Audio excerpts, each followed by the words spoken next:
Hey, unbelievable. Here we are again in the Performer TV studios. Hi, everybody. Welcome to Weed Talk Live. I'm Jimmy Young. And I'm Curt Dalton from Cannabis.net. And I'm from Pro Cannabis Media. And we are going to have a big 2-hour live stream for you. We have some great guests, including the head of the Cannabis Division of Burns and Levinson. That is Frank Segall. A little bit later on, we're going to be talking with Tito Jackson in studio. And we got some really cool phone calls lined up. Curt, tell us about some of them. But wait, Jimmy, there's more. Just like the infomercial says, we have great call-ins tonight. We start out with the guys from Vote Pro Pot, Jay Britton, Andrew McCready's, and Phil Adams from the Washington, D.C. area. We have our friends from Jamaica. We got to meet Liz Grow and her husband, Patrick Pope, who have a hit reality show on High Times TV called Grow House. And, of course, the last half hour at 9:30 tonight, we'll be talking to the one and only Bruce Linton, ex-CEO. No, we won't. You never know. Yeah, the running joke is he won't be on the phone, but hopefully we'll get him tonight. Talk canopy growth, talk his new projects, talk all things cannabis. And that is what we are going to do. We are going to be establishing our phone call with Frank Segall. Let me tell you a little bit about Burns and Levinson because they are one of the leaders in the legal representation of the cannabis industry. And on Wednesday, October 23rd, they have a State of the Cannabis Industry full-day forum at the, I love this, the Westin Waltham Boston Hotel. Right. Is that confusing to anybody? And what town is that in? Where's my GPS go? I think that it's a Waltham location of the Boston Hotel, which, as we know, is about 15, 20 minutes outside of Boston. Right on the other side of the Back Bay, Waltham. Got it. Gotcha. They actually have a great lineup, including the chairman of the Cannabis Control Commission, Steve Hoffman. I believe Frank is going to be interviewing him one-on-one, something we both have done, right? Yes. Okay. And as soon as we get Frank on the phone, we'll jump right into that.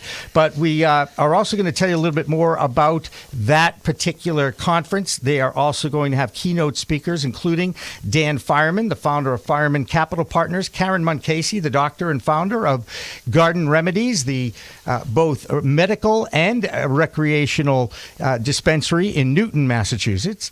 And they'll be having a lot of open panels. And here's the thing, 7:30 p.m. to 5 p.m. And you can go right on the Burns and Levinson website to find out more about this. I believe they also have a Facebook page for this event as well. And as soon as we can, we have Frank Segall. Do we have Frank Segall yet? Anybody? Bueller? Oh, still, that means more Phil, right? I can continue to Phil. Anyway, we've also met another member of the other co-chair is Scott Moskal of Burns and Levinson as well. Is Frank? Hi, guys. Hey, there he is. Hey, Frank. It's Frank. Hi, Frank. How are you? Hey, Curt, Jimmy. How you doing? Good. Thank you so much for calling in and talking to us today. Frank, tell us a little bit about the event that's going on at the Waltham Westin Boston Hotel. Sure. I'm very excited about it. This is our third year hosting our own cannabis conference. Burns and Levinson, under my watch and Scott Moskal's watch, we launched a dedicated practice in cannabis over 7 years ago. We were the first major Boston law firm to do so, and one of the first major corporate law firms in the country to launch a dedicated practice. And we always felt that we should have, a really top event that brings operators, professionals, investment bankers, investors from around the country to Boston so that other people can really hear their insights and their wisdom. This is not a seminar. This is a real practical conference. We've got 4 or 5 panels throughout the day. We've got some of the top operators and professionals, businessmen and women in the country that come in and share their insights, their experiences, what's good, what's bad. And we also have the opportunity with the commissioner, Steve Hoffman. He allows me to interview him and grill him for 45 minutes. So it's a bit of a no-holds-barred, but we get his insight. He's a terrific guy, and we really do try to share practical issues that are going on in the Commonwealth and throughout the United States in this burgeoning industry. Yes, indeed. And, I got to ask you a question, Frank. In your opinion, okay, do you think Steve Hoffman is happy being the chair of the Cannabis Commission? I mean, obviously, that might be something you could ask him. Well, that's something I will ask him. I asked him that last year, and I'm sure things are a bit more difficult this year than he anticipated. So I'm sure he's a man up for the challenge, but whether he's happy or not, I'll let him answer that question. Yeah, fair enough. And you can also ask him about, he's a fan of the L.A. Lakers, too. I'll give you a little insight about that, and he may have an opinion or two about what's going on in basketball these days, but that's not, I'm sure that's not exactly on your questions to ask, but I'll give you a little insight. I'm sure he's happier about the Lakers than he is about the process of getting a license in the States.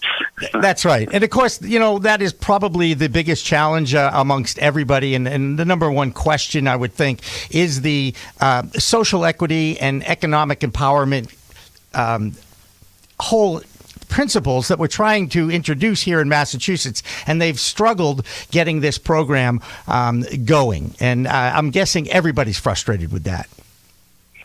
I think everyone is frustrated with that, and the question is, does the structure that the CCC, the Cannabis Commission, has implemented, does it work? And I think the answer is no, it doesn't. I mean, it's clearly evident by what's been going on. And, if you're familiar, and our audience, may not understand the intricacies of these laws, it's very hard to back those candidates and find capital that's necessary. And capital is hard enough to get in this industry. It's actually one of the most difficult things these days. And there's a bit of a crisis going on in the capital markets in cannabis. But it's hard to get investors to take a minority position themselves and put up all the capital to back, whether it's social equity or any person in that regard. And, the capital is not there. And the programs that the CCC has thought about implementing, about grants and things of that nature, or loan programs. I mean, you want to operate a cultivation center properly, it's going to cost you $10 to $15 million. You want to build a retail center, it's going to cost you, if you do it right, $500,000 to $1 million. And those funds aren't out there. And as I said, people just are not willing to invest blindly, so to speak, in people who don't have the experience but may qualify because of some unique nature of their background. And I think these laws have to be revisited. And maybe there are other ways to structure them so that you can encourage social equity, but maybe it's not a controlling position. Maybe it's a minority position and an active role in the enterprise. But right now, it's clearly broken. Frank, this is Curt. You brought up a key phrase there with the funding, so I'm going to have to ask you. The Safe Banking Act came out with a lot of glory, a lot of celebration, and has kind of been a little bit of pushback, at least in the media, as far as what it's actually going to do for the industry. Where do you guys stand as a law firm, or maybe yourself, on the Safe Banking Act and where it's at, maybe in relationship to Massachusetts? Well, we are, as a law firm, our practice area, and partner Scott Moskal is really at the forefront of this.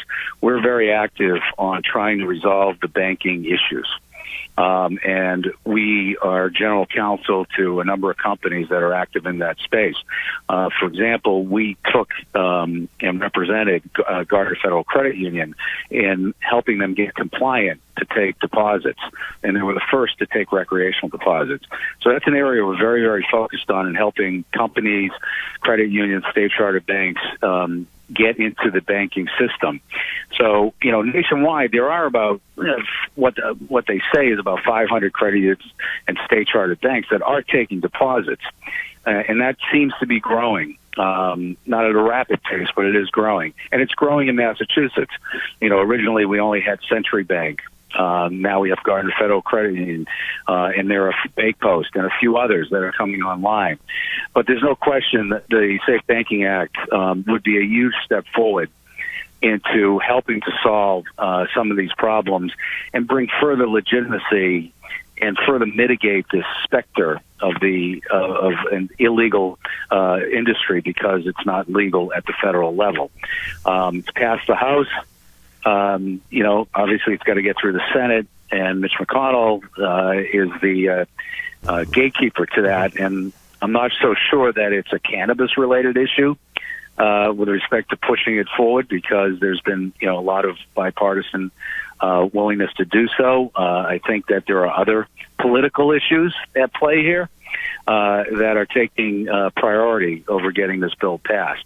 But everyone certainly would like to see it passed. But in the interim, the void and the gap, not having that bill passed, there are banks, credit unions that are stepping up and starting to take more deposits. And clearly on the CBD hemp side, we're advising and consulting with more institutional lenders who are starting to decide to get into the banking of that part of the industry. So I understand Tina Sprague is going to be at your event on Wednesday. She is the head of Gardner Federal Credit Union, correct? Yes, she will be. She's the president, and she's participated with us in the past, and she's a terrific spokesperson for the industry and for banking, and she was a pioneer, one of the pioneers in Massachusetts, to decide. She was the first one to decide, I'm going to take direct deposits. Right. So, our hats off to her, and it's a privilege to represent her. You mentioned, obviously, the political ramifications of Mitch maybe not wanting to put forth a Democratic initiative like cannabis. But where do you think he stands as far as his own state, Kentucky, hemp farmers, the issues they've had with transporting truckers being arrested because the police can't tell the difference? Is he in a little bit of a bind here with the bipartisan support in his home state, where he might have to move on it as opposed to kind of sit there? And he did have a lunch, was it last week? He was out in California meeting with cannabis leaders. So what's your gut tell you? Are you advising people if we get some free advice? What do you think? That's a tough one. It's a great question. Hemp and CBD, because of the state Farm Act deschedulizing them, even though the FDA has still clouded that issue, whether or not beverages are legal, things of that nature. It's a bit removed, and I think it's going to be easier for hemp and CBD to be banked, even if this act doesn't pass, because for the first time I am seeing federally chartered institutions asking us about banking those companies, and not only taking their deposits, but extending lines of credit to them as well and other credit facilities. So, it's clearly in his backyard, and whether he's tying the two as tightly together, I'm not sure.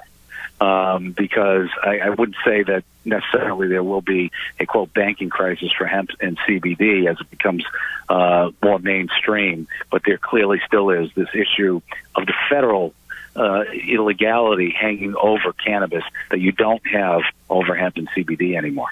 There's the law and the letter of the law, Frank, and then there's reality. There's tons of CBD everywhere in stores. We're right in the middle of a vaping crisis where the black market has been empowered by some of these strict regulations.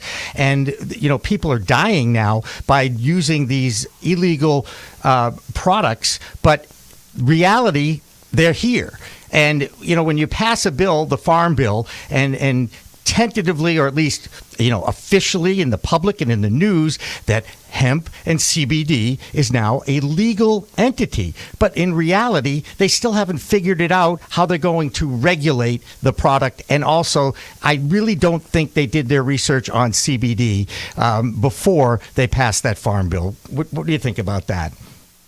Yeah, CBD is an interesting topic of discussion. There's a huge wave of companies getting into the CBD space, and the forecasters will tell you that it's going to be bigger than cannabis. Right. A lot of people in cannabis will tell you that it's kind of like snake oil. If it doesn't have THC in it, it really doesn't do anything. It's more of a placebo. That's one side of the spectrum. The other is that it has, healing powers, et cetera. And that's where you see, you're right. There's the letter of the law, and there's what we tell clients is we'll give you practical business advice. So with respect to CBD, any CBD, derived from hemp in the eyes of the FDA is still legal. And you're right. You're seeing stuff all over the place, but a lot of that stuff is illegal. And the reason it's still on the shelves is because the FDA does not have the resources to enforce the removal of those products. What you did see recently is more warning letters by the FDA. They actually fined, as I recall, Curaleaf, correct, who was going into CVS. And that was the first time in a while that they've really taken a more stronger approach. Not only did they fine them, but they issued a cease and desist, and they made them change the packaging. They're right. It was the labels. It was the labels that were really the causing, because they didn't have any disclaimers. And, of course, that goes to language again, Mr. Attorney, correct? Right. So the practical answer is, you want to sell CBD, cosmetics, topical, go ahead and do it. Don't make any medical claims, and the FDA won't bother you. Right. The legal answer is it's still technically illegal. But if you get into food, beverage, even pet food, and you're seeing CBD in all of these products, the FDA has come out in writing and said, look, these things are illegal.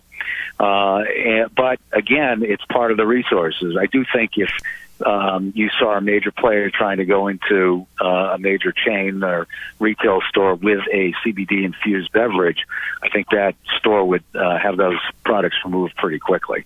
Right. Frank, you brought up a great point, and it burns my bong. Scott Gottlieb, ex-director of the FDA, wrote an opt-in piece in the Wall Street Journal last week, basically saying, you know what, we have really bad cannabis laws between state and federal. The FDA should work, which should be descheduled. He literally could have worked on that process for almost 2 years. He was at the FDA. When he steps away, he makes this statement like, oh, we really should have fixed that. Oh, boy. What do you tell clients that call you when that kind of thing comes out? The ex-head of the FDA tells us we need to deschedule, yet he did nothing in the 2 years he was there. No, Curt, I react the same way you did. Is where the hell were you 2 years ago? Right. Exactly. He could have done something the whole way. Like, they say the same thing about President Obama. Why not out the door? Why didn't you fix this mess? But go ahead. Yeah. Look, everyone's hoping that there'll be some guidance, some regulations coming out soon that will interact properly with the states and what you can do in this area. But, look how slowly legislation is being passed in this industry, right? I mean, except at the state level. I mean, more states have certainly adopted even medical. You have to, I believe, 34, 33 states now, and then you have another 11 for rec. And, you're still waiting for the big boys, New Jersey, New York, to see what will happen. Florida, eventually you would think that all that will fall in line. But that's at the state level. The federal level just is moving so slowly. Everyone has said this should be approved. Over 63% of Americans have said this should be approved. But, there's a lot of politics that go on outside of the cannabis industry, between the House, the Senate, our president, that foreshadow. We thought we had huge momentum at the beginning of the year with the Safe Banking Act, and it just got pushed aside.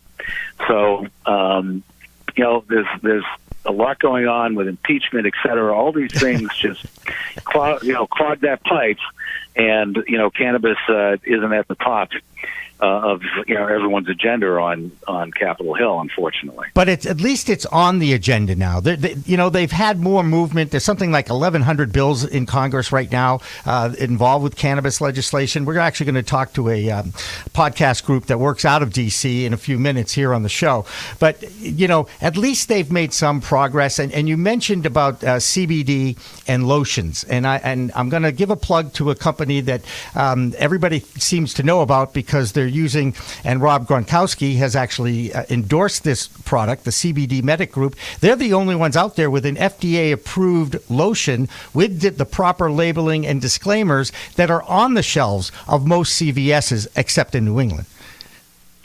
Well, I'll be honest with you. I haven't looked at their labeling, et cetera. I don't know what it means when they say FDA approved, because I'm not aware of anyone being cannabis CBD products being FDA approved. Okay. So I'd like to read the fine print on that one. I can also introduce you I to... bet you it really says it's FDA compliant. I'll be shocked if it's FDA approved. There's only one drug that has been cannabis that has been approved by the FDA that I'm aware of. And that's the Epidiolex one, correct? Exactly. Yeah. Exactly. Well, I will tell you this, that their CEO, Perry Entelman, and I have become friendly.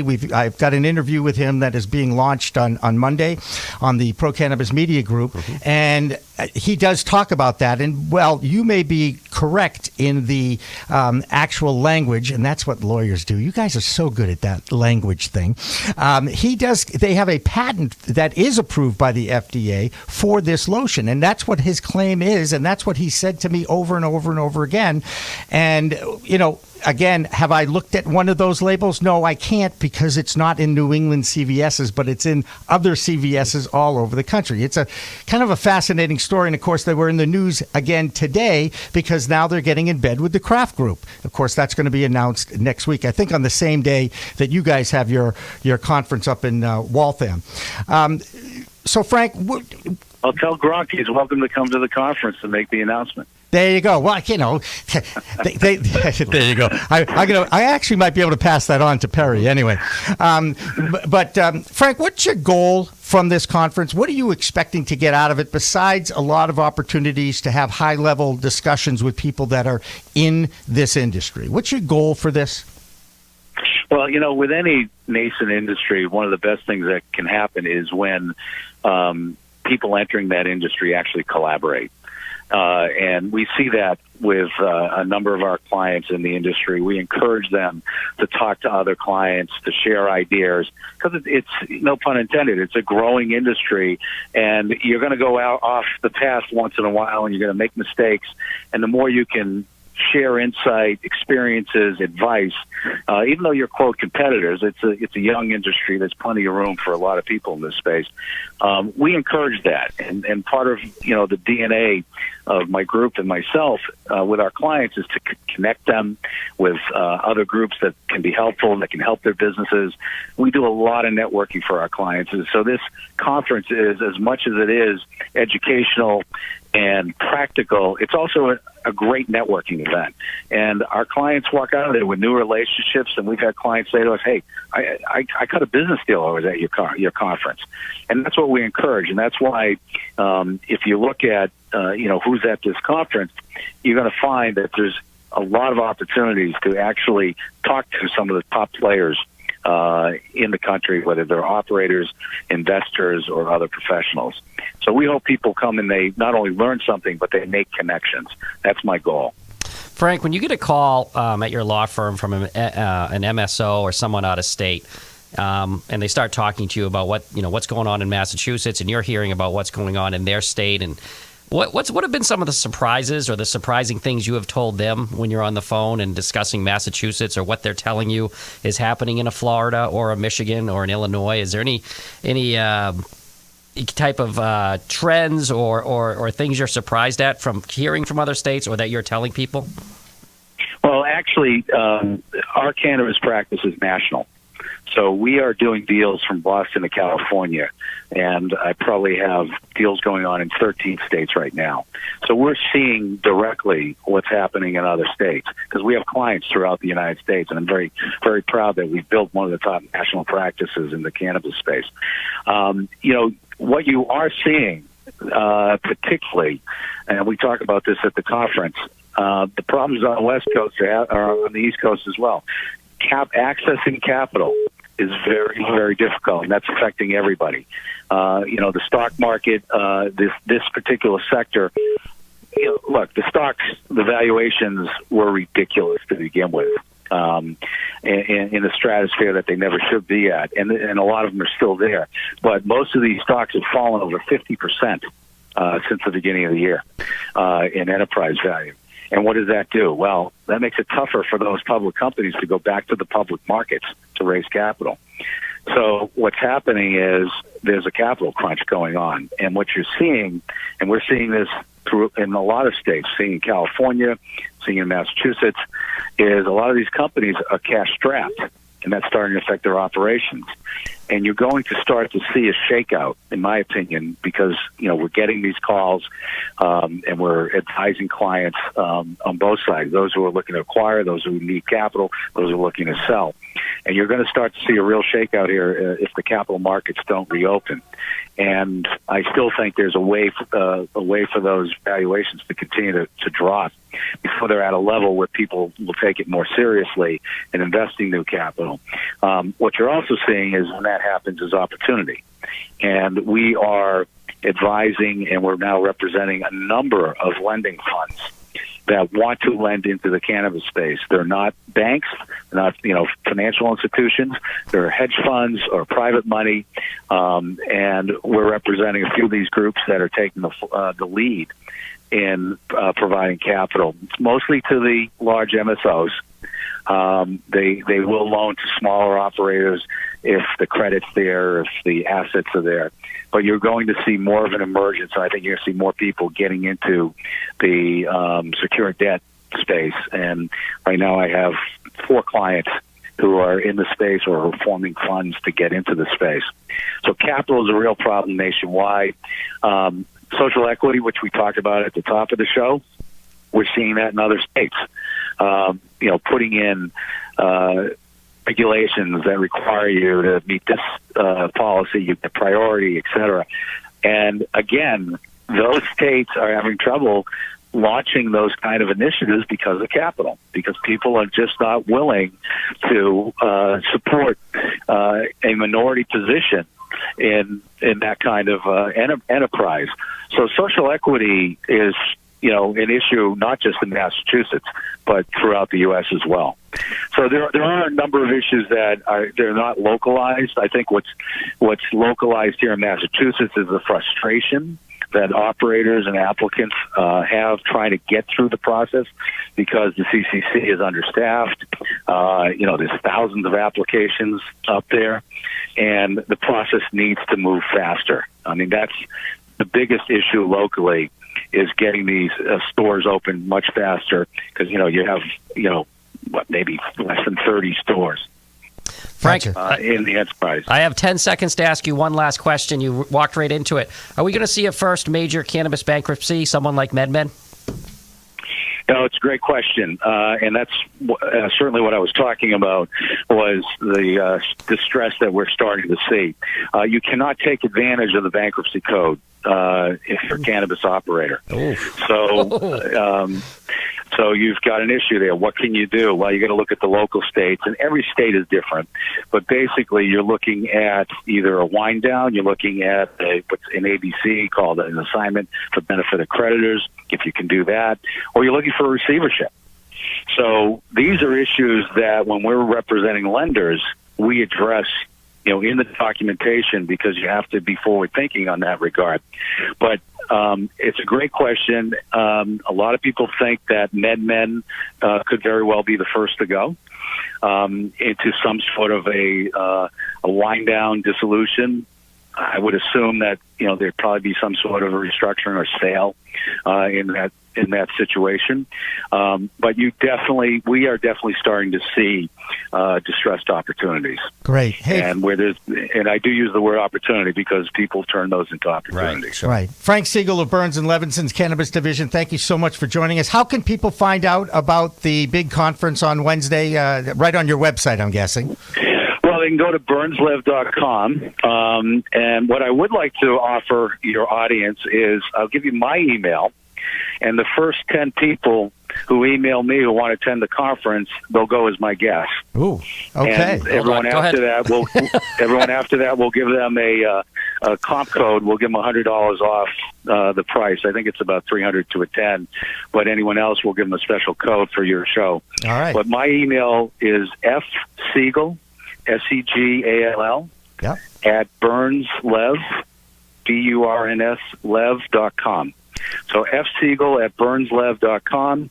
And if any of your audience is interested in that, just have an email, say I'd like to attend. All right. Hey, thank you so much for taking the time, Frank. I know you're a busy guy, and I will probably look forward to seeing you next week at some point. Excellent. Good luck, guys. It was a pleasure. Thank you. Thank you. That was Frank Segall of the Burns and Levinson Cannabis Group. We're going to take a break and then come back on the other side with our Vote Pro podcast guys out of D.C. And this Weed Talk Live show will continue in just a moment. We are Pro Cannabis Media.